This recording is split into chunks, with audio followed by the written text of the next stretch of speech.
तो hello what's up guys. तो कैसे हैं आप सभी लोग? आई होप सो कि you are fine. So today's topic is tenses. So आज हम लोग टेंसेस पढ़ेंगे। तो आज मैं आपके साथ टेंसेस का एक बहुत ही इजी ट्रिक शेयर करने वाली हूँ।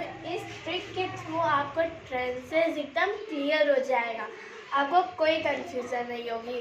तो चलिए मैं वीडियो स्टार्ट करती हूँ। तो टेंसेस का सबसे इजी टॉपिक है ये।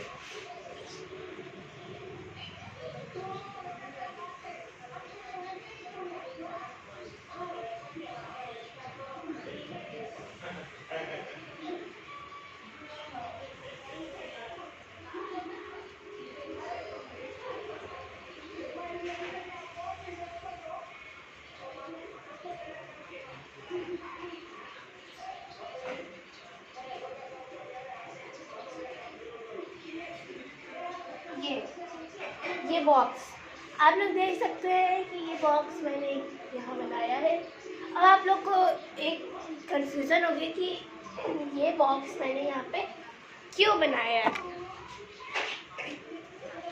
तो मैं बता दूँ, ये बॉक्स मैंने इसलिए बनाया है यहाँ पे ताकि आप लोग इस बॉक्स के थ्रू टेंसेस को एकदम अच्छे से पढ़ सके, समझ सके, आपको टेंसेस एकदम क्लियर हो। तो चलिए आप इस बॉक्स की हेल्प से मैं टेंसेस पढ़ते हैं। सबसे पहले बॉक्स को हम लोग नाम दे देते हैं। सबसे पहले ये हो जाएगा प्रेजेंट टेंस, ये हो जाएगा पास्ट टेंस और एक हो जाएगा फ्यूचर। यहाँ पे मैं शॉर्ट फॉर्म में लिखूँ क्योंकि ज़्यादा जगह नहीं है। अब यहाँ पे हम लोग इसके पार्ट्स को नेम दे देते हैं। तो सबसे पहला पार्ट होगा इंडेफिनिट, दूसरा होगा कॉन्टिन्यूअस, तीसरा होगा परफेक्ट और चौथा होगा परफेक्ट कॉन्टिन्यूअस। चलिए अब हम लोग इस बॉक्स में क्या भरेंगे, अब मैं बताती हूँ। इस बॉक्स में हम लोग वर्ब फॉर्म्स भरेंगे। जिस भी टेंस में हम जो वर्ब की फॉर्म यूज़ करेंगे वही वर्ब फॉर्म हम इस बॉक्स में भरेंगे और इसी बॉक्स की हेल्प से हम लोग वॉइसेस और नरेशन भी पढ़ेंगे। तो सबसे पहले तो टेंसेस क्लियर कर लेते हैं।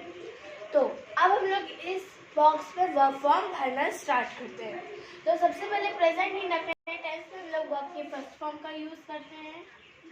पास्ट इंडेफिनिट में हम लोग वर्ब की सेकेंड फॉर्म का यूज़ करते हैं और फ्यूचर इंडेफिनिट टेंस में हम लोग वर्ब की फर्स्ट फॉर्म का यूज़ करते हैं। अब हम लोग आते हैं प्रेजेंट कॉन्टिन्यूअस टेंस में। प्रेजेंट कॉन्टिन्यूअस टेंस में भी हम लोग वर्ब की फर्स्ट फॉर्म यूज़ करते हैं और पास्ट कॉन्टिन्यूअस में भी हम लोग वर्ब फर्स्ट फॉर्म और फ्यूचर कॉन्टिन्यूअस में भी हम लोग वर्ब की फर्स्ट फॉर्म ही यूज़ करते हैं। और परफेक्ट के तीनों ही टेंसेस में हम लोग वर्ब की थर्ड फॉर्म का यूज़ करते हैं और परफेक्ट कॉन्टिन्यूअस टेंस में हम लोग वर्ब की फर्स्ट फॉर्म का ही यूज़ करते हैं।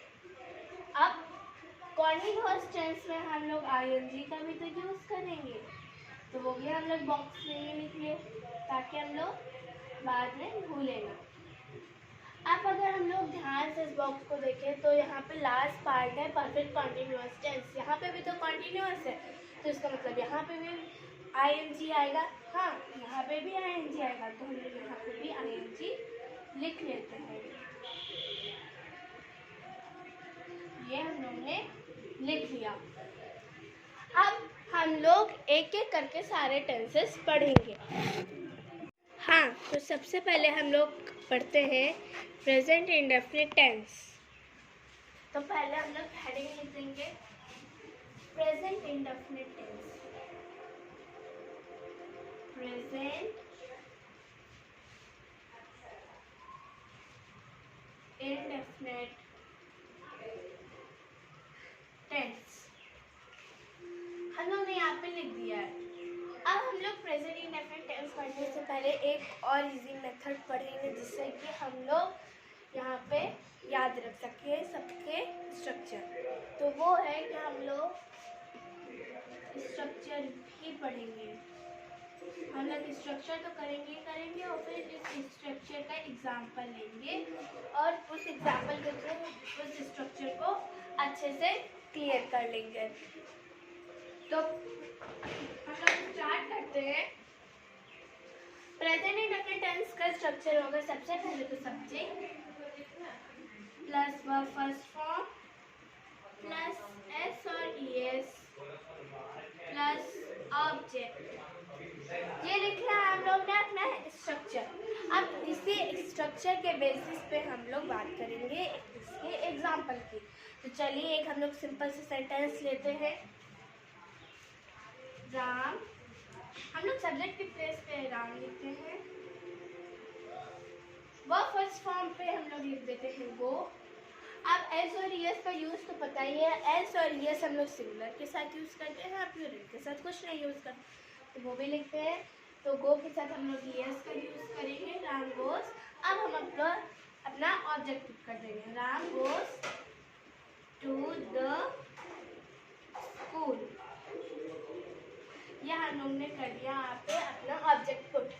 अब हम लोग सब्जेक्ट की प्लेस पे एक प्लूरल वर्ड लिखेंगे, वी। वर्ब फर्स्ट फॉर्म का यूज करेंगे जो है वो। हम लोग ने एक चीज पढ़ी कि हम लोग प्लूरल के साथ एस और ईएस का यूज नहीं करेंगे, तो यहाँ पे हम लोग गो के साथ कुछ यूज नहीं करेंगे। अब हम लोग अपना ऑब्जेक्ट पुट कर देंगे जो कि है to the school. To the school, ये हो गया हम लोग का स्ट्रक्चर प्रेजेंट इंडेफिनिट टेंस का। तो चलिए अब हम लोग बात करते हैं अपने दूसरे टेंस की। तो अब हम लोग जो दूसरे टेंस पढ़ेंगे वो है पास्ट इंडेफिनिट टेंस। तो मैं पास्ट इंडेफिनिट टेंस पढ़ाने से पहले एक चीज़ और बता दूं कि हम लोग फ्यूचर के टेंसेस एकदम लास्ट में कंप्लीट करेंगे। जब हम लोग अपना प्रेजेंट और पास्ट पूरा परफेक्टली कंप्लीट कर चुके होंगे तब हम लोग फ्यूचर टेंस पढ़ेंगे। तो आइए हम लोग आ जाते हैं पास्ट इंडेफिनिट टेंस में। अब बॉक्स को हम लोग देखें तो यहाँ पे हम लोगों ने वर्ब की सेकंड फॉर्म का यूज़ किया है। तो अब हम लोग इसी के थ्रू स्ट्रक्चर बनाते हैं। तो हम लोग हेडिंग डाल लेंगे यहाँ पे,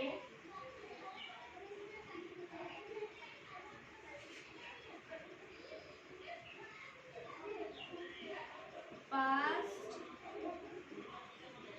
indefinite tense.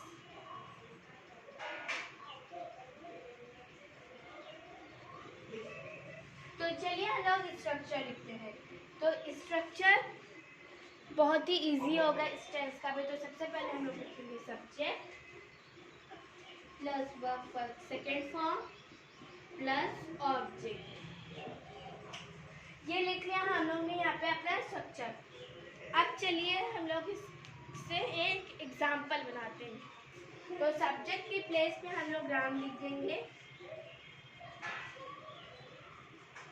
Verb second form, वो की सेकेंड फॉर्म होती है वेंट, यहाँ पे हम लोग वेंट का यूज करेंगे, राम वेंट। अब अपना ऑब्जेक्ट पुट कर देंगे जो कि है टू द स्कूल। बहुत ही इजी सेंटेंस। मुझे लगता है कि इस पूरे टेंसेस में सबसे इजी स्ट्रक्चर जो किसी टेंस का है वो तो है पास्ट का, वो भी पास्ट इंडेफिनिट टेंस का। तो चलिए अब हम लोग दूसरा करते हैं। इसी का एग्जांपल लेते हैं जहाँ पे सब्जेक्ट होगा एक प्लूरल वर्ड। तो प्लूरल वर्ड हम लोग बी भी ले सकते हैं, दे भी ले सकते हैं, कुछ भी ले सकते हैं। तो यहाँ पे हम लोग दे ले लेते हैं क्योंकि वे वी का हम लोग ये ऑलरेडी सेंटेंस कर चुके हैं। तो दे लिख दिया। अब सेकेंड फॉर्म में जाएंगे वर्ब की, यहाँ पे वेंट आ गया। अब यहाँ पे कोई रिस्ट्रिक्शन नहीं है कि ये प्लूरल के साथ यूज होगा कि ये सिंगुलर के साथ। तो हम लोग ने यहाँ पे वेंट का यूज कर लिया। अब हम लोग अपना ऑब्जेक्ट पिक कर देंगे जो है टू द स्कूल। अब ये हम लोग का हो गया पास्ट इंडेफिनिट टेंस कंप्लीट। अब हम लोग का नेक्स्ट टेंस आता है। So our next tense is present continuous tense. तो इसका हम लोग स्ट्रक्चर लिखते हैं। तो सबसे पहले तो हम लोग सब्जेक्ट लिखेंगे, सब्जेक्ट प्लस हेल्पिंग वर्ब जो कि है is am or are plus verb first form plus ing and then our object. अब आपको इस एमआर का यूज तो आता ही होगा, लेकिन फिर भी मैं एक बार आपको बता देती हूँ. इस हम लोग यूज करते हैं सिंगुलर के साथ, आर यूज करते हैं हम लोग प्लूरल के साथ, और एम हम लोग यूज करते हैं केवल और केवल आई के साथ. So now we will put our subject. So our subject was Ram. तो हम लोग ने यहाँ पे राम लिख दिया. अब हम लोग इस एमआर का यूज करेंगे. तो राम सिंगुलर, इसके साथ हम लोग इज यूज करेंगे. वर्ब फर्स्ट फॉर्म तो गो यूज करेंगे और प्लस आईएनजी तो हो जाएगा going. Then we will put our object that is to the school. अब ये बन गया हम लोग का एक प्रेजेंट कॉन्टिन्यूअस टेंस का sentence. I hope this is clear to everyone. Now we will make our second sentence where in place of from we will use a plural word that is we. We यहाँ पे plural है तो यहाँ पे हम लोग are का use करेंगे. We are verb first form that is go, then ing that is going. Now we will put our object that is to the school. अब हम लोग का प्रेजेंट कॉन्टिन्यूअस टेंस पे फिनिश हो गया है. अब हम लोग ने 3 टेंस कंप्लीट कर लिए, तो उन टेंस पे हम लोग टिक लगा के चलते हैं. तो हम लोग ने टिक भी लगा लिए हैं. अब हम लोग आ जाते हैं पास्ट कॉन्टिन्यूअस टेंस पर. हाँ, तो यहाँ पे हम लोग लिख देते हैं पास्ट कॉन्टिन्यूअस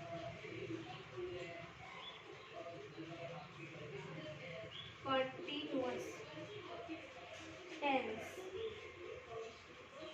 तो सबसे पहले हम लोग यहाँ पे स्ट्रक्चर लिखेंगे. तो स्ट्रक्चर होगा सब्जेक्ट, ये तो बहुत ही जरूरी है, प्लस वॉज और वर्ब. हम लोग पास्ट में वॉज और वर्ब हेल्पिंग वर्ब यूज करते हैं. अब वर्ब फर्स्ट फॉर्म का यूज करेंगे. अब हम लोग आईएनजी का यूज करेंगे. अब हम लोग यहाँ पे अपना ऑब्जेक्ट पुट कर देंगे. ये बन गया हम लोग का स्ट्रक्चर. अब हम लोग बना लेते हैं स्ट्रक्चर के थ्रू एग्जाम्पल.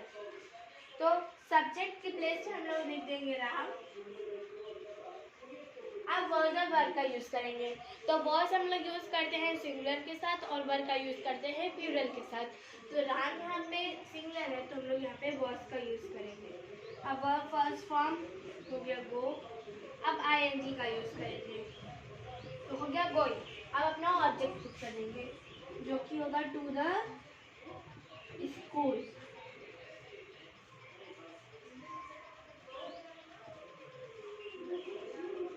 ठीक है. अब हम लोग लिखते हैं दूसरा एग्जांपल, जहाँ पे सब्जेक्ट के प्लेस पे हम लोग लिखेंगे वी या फिर दे प्लूरल वर्ड. तो हम लोग यहाँ पे दे का यूज करते हैं दे. अब ये प्लूरल है तो हम लोग हेल्पिंग वर्ब भी चेंज करेंगे. तो यहाँ पे आ जाएगा वर्ब गोइंग. अब अपना ऑब्जेक्ट पुट कर देंगे to the school.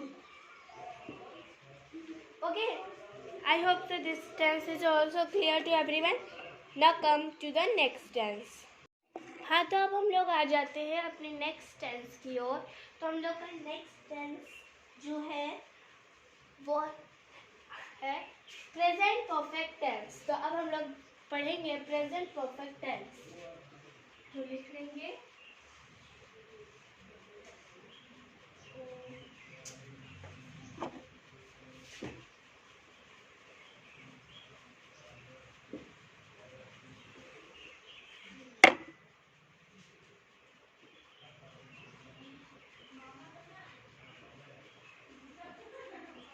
Present perfect tense. तो सबसे पहले स्ट्रक्चर बनाते हैं. स्ट्रक्चर में सबसे पहले तो हम लोग सब्जेक्ट लिखेंगे प्लस हेल्पिंग वर्ब. हम लोग यहाँ पे हेल्पिंग वर्ब लगाएंगे हैज और हैव. हैज और have. Then verb third form, then object. अब चलिए हम लोग इसका सेंटेंस भी बना लेते हैं। तो सब्जेक्ट की प्लेस पर हम लोग ले लेंगे राम। हैज और हैव का यूज पता ही को लेकर मैं बता देती हूँ। हैज यूज करते हैं हम लोग सिंगुलर के साथ, हैव करते हैं प्लूरल के साथ। क्योंकि यहाँ पे राम सिंगुलर है तो हम लोग यहाँ पे हैज का यूज करेंगे। Verb third form gone, then we will put our object to the school. Now our next sentence. अब हम लोग सब्जेक्ट के प्लेस पे एक प्लूरल वर्ड ले लेंगे जो कि है वी। अब क्योंकि वी यहाँ पे प्लूरल है तो यहाँ पे हम लोग हैव का यूज करेंगे। We have. Verb third form that is gone. Now I put object to the school. I hope so this tense is also clear to everyone. Now let's come to our next tense. So our next tense is past indefinite tense.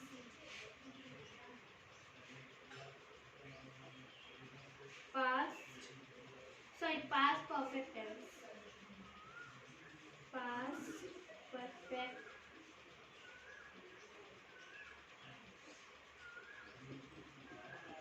tense. Now we will put our structure. सबसे पहले तो subject, then अब इसमें हम लोग helping verb use करते हैं had.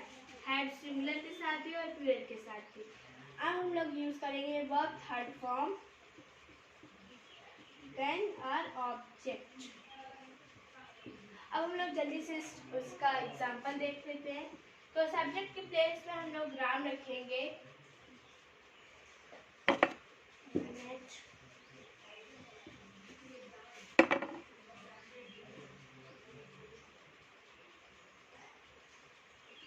Ram. Now we will use had. Verb third form that is gone. Now our object to the school. To the school. Okay. Now our next sentence यहाँ पे हम लोग सब्जेक्ट की place पे एक plural word लेंगे जो कि होगा we. We. Now our helping verb that is had. Now verb third form gone. Gate खोलो। काहे बक रहे हो रे? काहे चुप रहो। तुमको दिमाग नहीं है? तुम नहीं देख पा रहे हो कि हम बोल रहे हैं? तो हम कैसे गाएंगे? हाँ तो हम लोग अपना ऑब्जेक्ट करेंगे। पहले verb third form, then our object to the school. Now we have completed 3 tenses. तो यहाँ पे हम लोग फिर से टिक लगा लेते हैं। तो अब हम लोग आ जाते हैं अपने नेक्स्ट टेंस पर। So our next tense is present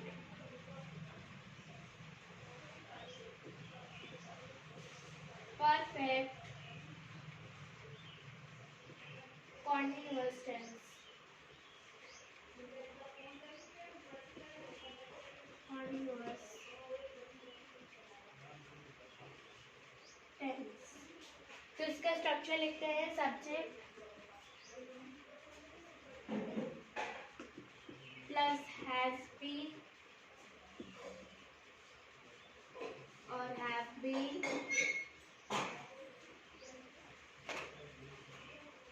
plus verb first form plus I N G plus since और फॉर। सिंस और फॉर देन आर ऑब्जेक्ट। अब हम बता देते हैं कि सिंस और फॉर का यूज कैसे होता है। Since is use for point of time and for is use for period of time. Point of time मतलब जब आपको एक स्पेसिफिक टाइम दे रखा है, since 9 o'clock, since Monday, okay. And for is for period of time, जब आपको particular time नहीं दे रखा होता है, जैसे for 2 days, for 2 months. Okay, तो हम लोग इसका जल्दी से एग्जाम्पल लिख लेते हैं. तो सब्जेक्ट की प्लेस पर लोग लिखते हैं राम. ये सिंगुलर है तो हैज बीन का यूज करेंगे. Then first form that is go plus ing, it becomes going. Now we use since 9 o'clock. Now our object to the market. अब यहाँ पे हम लोग for का भी यूज कर सकते हैं अगर क्वेश्चन में दे रखा हो.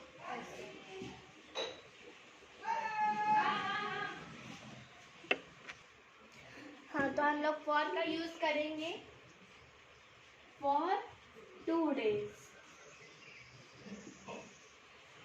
यहाँ पे हम लोग का for का यूज हो गया. क्योंकि यहाँ पे पीरियड ऑफ टाइम दे रखा था. Period of time, not point of time.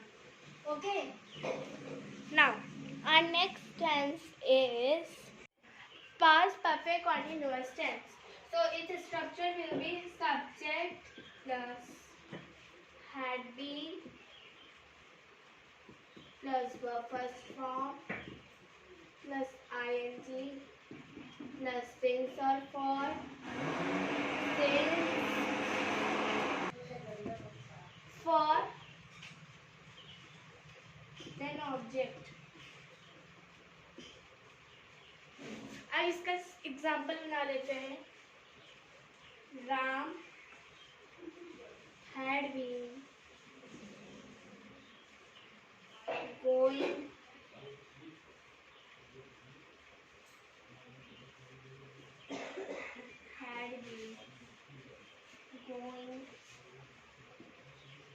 for 2 days. अब हम लोग अपने नेक्स्ट टेंस कर लेते हैं future tense. So our next topic is future tense. तो फ्यूचर हम लोग पढ़ने से पहले एक गाना याद करेंगे. बहुत ही इजी गाना है, कोई फिल्मी सॉन्ग नहीं है, ना कोई एल्बम सॉन्ग है. ये एक टेंसेस का सॉन्ग है, वो भी फ्यूचर टेंस का. तो वो सॉन्ग ये है.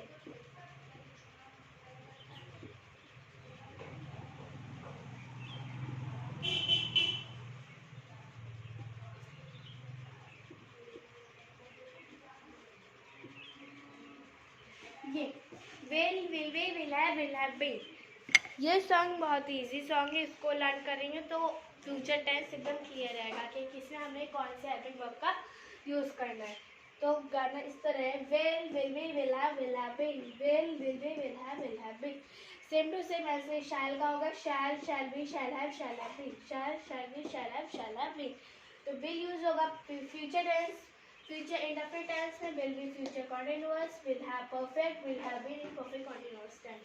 तो जल्दी से अब हम लोग अपना स्टार्ट करते हैं वीडियो.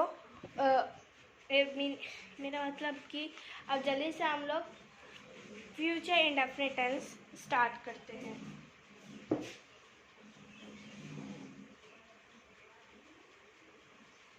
तो सबसे पहले हम लोग स्ट्रक्चर बनाएंगे.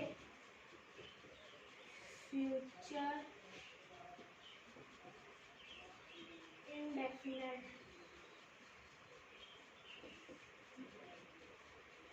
tense.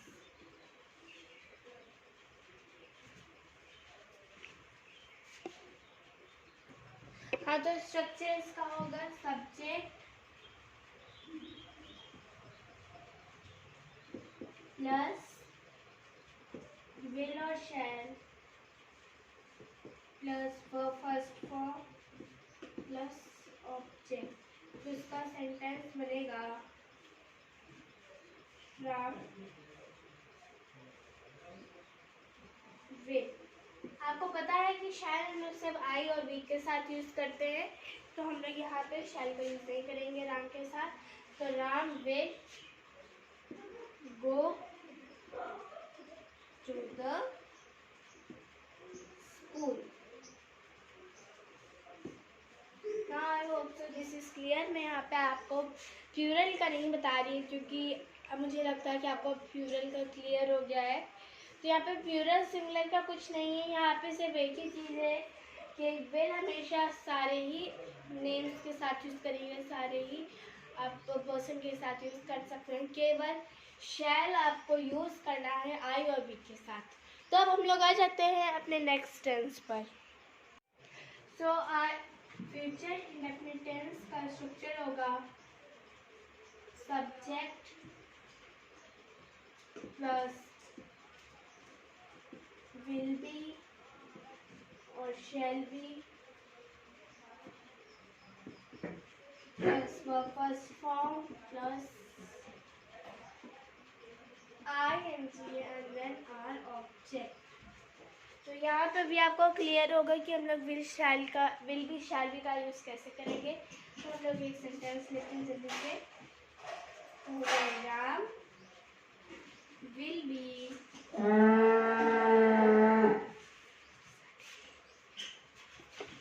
so our sentence will be Ram will be going to the market। हम लोग ने फिर से टेंसेस खत्म कर ले तो वहाँ पे भी टिक लगा लेते हैं। अब हम लोग आ जाते हैं फ्यूचर परफेक्ट टेंस पर। So subject plus will have or shall have, then verb third form, then our object। अब हम लोग आ जाते हैं एक एग्जाम्पल पर। तो Ram will have gone to the market, to the market। Now our next and the last tense is perfect continuous tense। So now our last and the tense is future perfect continuous tense। तो जल्दी से इसे भी finish कर लेते हैं। सबसे पहले आ जाएगा subject, then will have been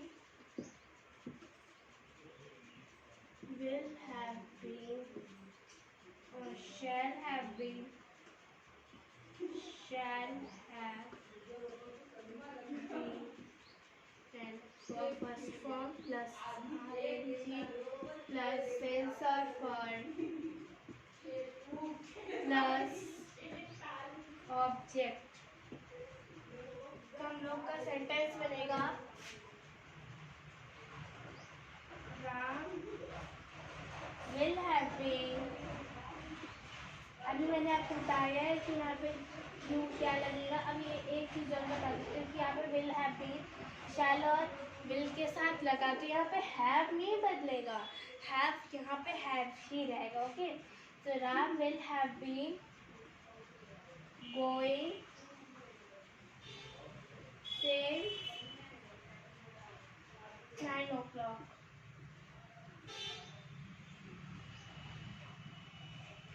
Thank you। Now our tenses is over। Now I will come again with the new video of voices। Till then, bye, and please don't forget to like, subscribe and share my channel, and please press bell icon to get the notification of my new video। Thank you। So our next tense is past indefinite tense।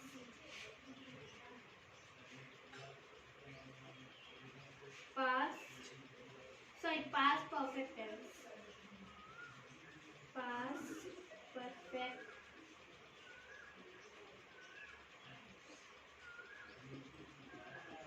tense।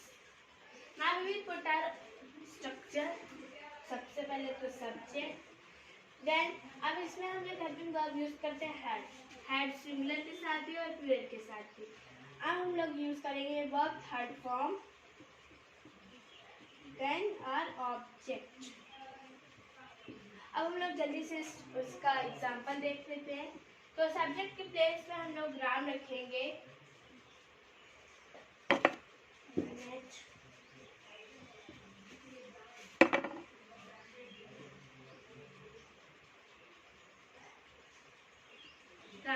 Now we will use had.